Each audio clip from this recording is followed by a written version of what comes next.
Hello friends, आज हम बात करने वाले हैं कि लॉन्ग टर्म इन्वेस्टमेंट और शॉर्ट टर्म इन्वेस्टमेंट क्या होता है। लेकिन उससे पहले हमें समझना होगा कि इन्वेस्टमेंट क्या होता है। देखिए, इन्वेस्टमेंट का बेसिकली मतलब होता है कि आप अपने कैपिटल पे कितना रिटर्न बना रहे हैं। अपने कैपिटल को ग्रो करना ही इन्वेस्टमेंट कहलाता है। अगर आप इसी एग्जाम्पल के थ्रू समझना चाहेंगे, जैसे आप कभी गोल्ड खरीदते हैं तो गोल्ड का प्राइस क्या होता है कि हमेशा बढ़ता रहता है। अगर ईयरली बात करें तो एनुअली क्या होता है, ये इसका प्राइस अप्रिशिएट करता रहता है, जिसकी वजह से आपका जो भी इन्वेस्टमेंट गोल्ड में लगा हुआ होता है वो समय के साथ इंक्रीज़ होता है, समय के साथ बढ़ता है, तो इसका वैल्यू भी बढ़ता है। इस सारे प्रोसेस को हम इन्वेस्टमेंट बोलते हैं। अगर हम बात करें कि इन्वेस्टमेंट कितने टाइप का होता है, तो इन्वेस्टमेंट बेसिकली दो टाइप का होता है, लॉन्ग टर्म इन्वेस्टमेंट और short term investment. Long term investment क्या होता है और शॉर्ट टर्म इन्वेस्टमेंट क्या होता है, इसे वन बाई वन समझेंगे। देखिए, लॉन्ग टर्म इन्वेस्टमेंट का मतलब होता है कि जब आप कोई भी इन्वेस्टमेंट एक साल से ऊपर के लिए करते हैं। कहने का मतलब, अगर आपका होल्डिंग पीरियड एक साल से ऊपर के लिए है, जैसे आप कोई शेयर भी बाई करते हैं या फिर गोल्ड ही बाई करते हैं, और कई सारे ऑप्शंस हैं। अगर इसका होल्डिंग पीरियड आप एक साल से ऊपर के लिए रखते हैं तो इसे लॉन्ग टर्म इन्वेस्टमेंट कहा जाता है। अगर जनरली इसको अगर रियल एस्टेट की बात करें तो रियल एस्टेट के लिए 5 साल के ऊपर के लिए होगा। लेकिन सेबी के अकॉर्डिंग बात करें तो अगर आपका होल्डिंग पीरियड एक साल से ऊपर के लिए है तो लॉन्ग टर्म इन्वेस्टमेंट में रखा जाएगा। और शॉर्ट टर्म इन्वेस्टमेंट की बात करें तो ये लेस देन 1 ईयर, मतलब एक साल से कम के लिए अगर होल्डिंग पीरियड है आपका तो इसे शॉर्ट टर्म इन्वेस्टमेंट कहा जाएगा। जैसे अगर एग्जांपल लें कि आपने कोई रिलायंस का शेयर ले लिया है। अगर इसको आप एक साल से ऊपर के लिए रखते हैं, मान लीजिए अगर 13 महीने के लिए रखते हैं या फिर 2 साल के लिए रखते हैं या फिर 10 साल के लिए रखते हैं, कहने का मतलब एक साल से ऊपर के लिए होगा तो उसे लॉन्ग टर्म बोलेंगे। अगर इसी शेयर को आप अगर 11 महीने बेच देते हैं, 10 महीने बेच देते हैं या फिर उससे पहले ही बेच देते हैं, या फिर आज खरीदे कल बेच दिए, तो इसे भी शॉर्ट टर्म इन्वेस्टमेंट में ही रखा जाएगा। देखिए, ये short term investment long term investment इसलिए रखा जाता है इसी के बेस पे डिसाइड क्योंकि इसी के बेस पे डिसाइड होता है कि इनमें कितना टैक्स लगेगा।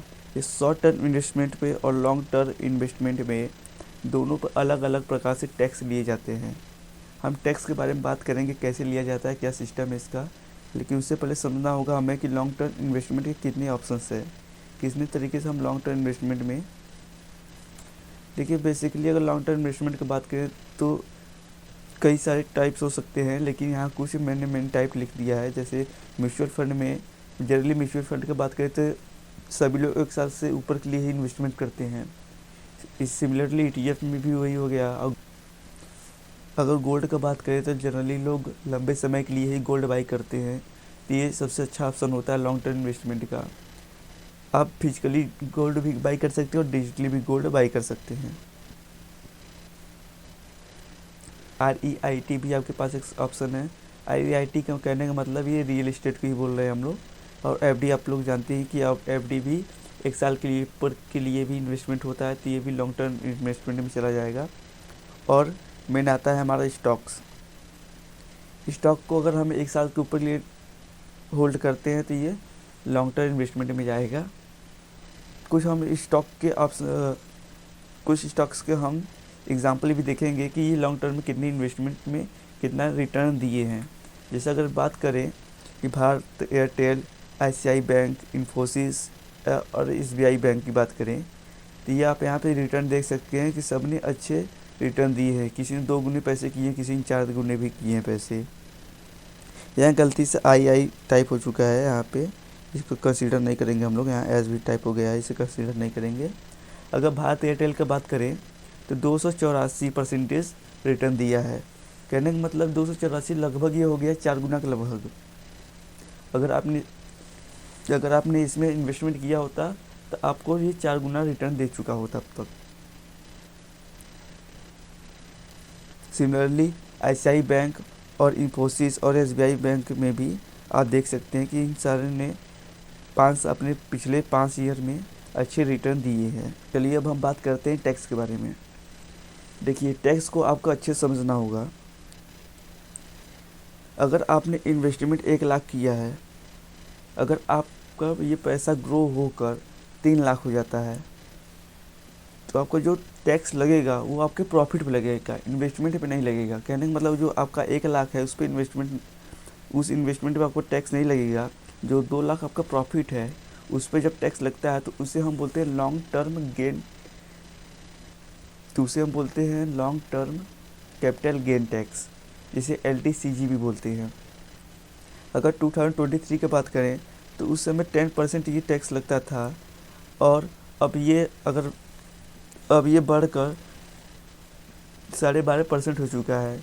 मतलब अब ये टैक्स इंक्रीज़ हो चुका है 2.5%। जो ये टैक्स लगता है ये आपके प्रॉफिट पे लगता है, आपके कैपिटल पे नहीं लगता है। तो जो आपके प्रॉफिट पे कैपिटल पे जो आपके प्रॉफिट पे टैक्स लगता है उसे हम लॉन्ग टर्म कैपिटल गेन कहते हैं। ये अगर बात करें शॉर्ट टर्म में तो शॉर्ट टर्म में अलग हो जाता है। पहले हम समझ लेते हैं शॉर्ट टर्म इन्वेस्टमेंट क्या होता है। पहले हम बात कर चुके हैं कि शॉर्ट टर्म इन्वेस्टमेंट मतलब होल्डिंग पीरियड आपका क्या होना चाहिए, 1 साल से कम के लिए होना चाहिए, 12 मंथ से कम के लिए होना चाहिए, तो उसे शॉर्ट टर्म इन्वेस्टमेंट में हम रखते हैं। अगर ऑप्शन की बात करें तो अगर म्यूचुअल फंड में आप इन्वेस्टमेंट करते हैं 1 साल के लिए कम करते हैं तो ये शॉर्ट टर्म इन्वेस्टमेंट चला जाएगा। इसी प्रकार ETF की भी बात कर सकते हैं हम लोग, स्टॉक्स को इंडेक्स फंड हो या फिर IPO हो, या फिर आप भी जो भी अगर ट्रेडिंग करते होंगे तो जो पोजिशनल ट्रेडिंग होता है या फिर स्विंग ट्रेडिंग होता है उसे भी हम शॉर्ट टर्म इन्वेस्टमेंट में रखते हैं। क्योंकि पोजिशनल ट्रेड या फिर IPO जो भी होता है जनरली लोग 1 साल से कम के लिए ही होता है ये सब चीज़ें। और ये जो 4 ऑप्शंस आपके सामने दिख रहे हैं इसे लॉन्ग टर्म में भी रख सकते हैं, शॉर्ट टर्म के भी अंदर रख सकते हैं, ये आप पे डिपेंड करता है। अगर हम बात करें स्टॉक्स की तो कई सारे स्टॉक्स हैं जो अपने 1 साल में अच्छे रिटर्न दिए हैं। जैसे अगर बात करें पहले ही दिया है 193% का रिटर्न दिया है, जो कि लगभग हो जाता है आपके 3 गुना आपके इन्वेस्टमेंट का लगभग 3 गुना हो जाएगा इसमें। अगर आपका 1 लाख का इन्वेस्टमेंट होता तो आपके पास 3 लाख हो जाता है आपका पैसा। सिमिलरली और सारी कंपनियाँ, ये फार्मा कंपनी है जो कि 192% का रिटर्न दिया है पिछले 1 साल में सिर्फ, जो बहुत बड़ी रिटर्न है, जो बहुत बड़ा अच्छा रिटर्न माना जाता है। इसी टाइप से गॉडफ्रे फिलिप्स है जो 191 लगभग 192 मान सकते हैं इसे, 192% का रिटर्न दिया है। इस हिसाब से इस कंपनी ने भी 190% का रिटर्न दिया। अगर बात करें लगभग ये देख सकते हैं कि ये लगभग 200% के लगभग है। 200% के लगभग मतलब आपका प्राइस जो है 3 गुना हो जाता है, आपका इन्वेस्टमेंट 3 गुना हो जाता है। तो पिछले 1 साल के अंदर ये सारी कंपनी जो है आपके सामने दिख रहे हैं अच्छे रिटर्न मतलब 200% के लगभग रिटर्न दिए हैं, जो कि बहुत अच्छा रिटर्न है।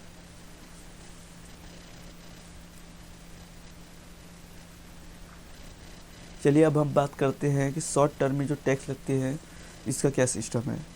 देखिए आपका जो इन्वेस्टमेंट है उस इन्वेस्टमेंट जो भी आप प्रॉफिट ने जो का देखिए आपका जो इन्वेस्टमेंट है उस इन्वेस्टमेंट में आपने जो प्रॉफिट बनाया है उस प्रॉफिट में जो टैक्स लगेगा उसे हम बोलेंगे short term capital gain tax, जिसे शॉर्ट टर्म बोलेंगे STCG। तो आपको जो टैक्स लगेगा वो आपके प्रॉफिट पे लगेगा, आपके इन्वेस्टमेंट पे नहीं। तो पहले 2003 से पहले की अगर बात करें तो उसमें 15% का टैक्स लगता था। अब 2024 में ये बढ़कर 20% हो चुका है, मतलब 5% जो टैक्स है आपका इंक्रीज़ कर चुका है। अगर लॉन्ग टर्म की बात करें तो इस समय प्रेजेंट में लॉन्ग टर्म में 12.5% टैक्स लगता है। अगर शॉर्ट टर्म के लिए बात कर दें तो ये 20% का टैक्स लगता है, जो कि बहुत बड़ा अमाउंट हो जाता है। चलिए हम बात कर लेते हैं अब इसके प्रोज और कॉन्स के बारे में, कि लॉन्ग टर्म के क्या प्रोज हो और लॉन्ग टर्म के क्या कॉन्स होते हैं। सिमिलरली शॉर्ट टर्म के क्या प्रोज और कॉन्स होते हैं। प्रोज का मतलब होता है एडवांटेज या फिर इनके अच्छाई के बारे में हम बिल्कुल बात कर रहे हैं, और कॉन्स का मतलब होता है इनकी कमियां के बारे में। लॉन्ग टर्म के प्रोज के बारे में बात करते हैं। पहले हम लोग इससे पहला पॉइंट यहाँ पे देख सकते हैं कि कंपाउंडिंग लिखा है। कंपाउंडिंग का मतलब ये होता है कि जैसे आपने जो इन्वेस्टमेंट किया है, इन्वेस्टमेंट कुछ प्रॉफिट होगा, अब फिर इस इन्वेस्टमेंट प्लस प्रॉफिट पे भी प्रॉफिट मिलेगा। यही प्रोसेस लंबे समय तक चलता है, जिसमें बहुत बड़ा कैपिटल आपका ग्रो करता है। ये मेन प्रॉफिट होता है कंपाउंडिंग का। और लॉन्ग टर्म इन्वेस्टमेंट में लेस रिस्क होता है, रिस्क आपका कम हो जाता है। क्योंकि आप लंबे समय के लिए इन्वेस्टमेंट करें तो रिस्क सिमिलर जायज़ बात है, रिस्क कम हो जाएगा। अब मेन चीज़ अगर हम टैक्स के बारे में डिस्कस कर चुके हैं कि लॉन्ग टर्म में जो टैक्सेस होता है कंपेयर टू शॉर्ट टर्म में ये लो होता है। तो इनमें चार्जेस और जो टैक्सेस होते हैं सब लो होता है, इसमें कम होता है। अगर इसके कॉन्स के बारे में बात करें तो लॉन्ग टर्म इन्वेस्टमेंट लंबा समय लगेगा, इसमें तो टाइम टेकन है, लंबे समय के लिए करेंगे इन्वेस्टमेंट तो लंबे समय लगेगा ही, तो इसमें हम कॉन्स को नहीं कंसीडर करेंगे उतना। और दूसरे पॉइंट पे आते हैं तो no quick win. No quick win कहने का मतलब है कि आप ऐसा नहीं है कि जैसे इन्वेस्टमेंट किए तुरंत ही आपको प्रॉफिट हो जाएगा। हो सकता है पिनल आपको थोड़ा लॉस में जाए फिर प्रॉफिट में आए, तो इसमें एक लंबा समय लगेगा, लेकिन ओवरऑल आप प्रॉफिट में जा सकते हैं। तो इसमें विनिंग प्रोबेबिलिटी ज़्यादा होता है विन करने का, और लूजिंग प्रोबेबिलिटी थोड़ा कम हो जाता है as compared to short term investment. तो इसमें आप अचानक ये नहीं कि आप जो भी इन्वेस्टमेंट किया तुरंत आपके पास 1 महीने में 2 महीने में तुरंत रिटर्न मिल जाएगा, ऐसा कुछ नहीं होता है। आपको 1 साल से ऊपर के लिए इन्वेस्टमेंट कर रहे हैं तो आपको उतना आपको होल्ड करना होगा, आपको पेशेंस रखना होगा। और इसका प्रोज क्या है, इसका कॉन्स क्या है, पॉइंट का बात कर रहे हैं हम लोग।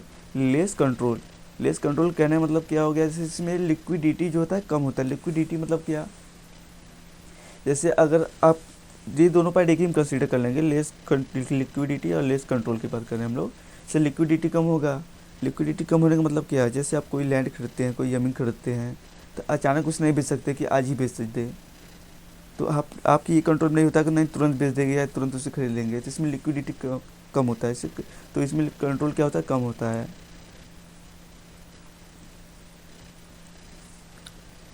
अब चलिए हम बात करते हैं शॉर्ट टर्म के बारे में। इस शॉर्ट टर्म के क्या प्रोज है, क्या कौन से है।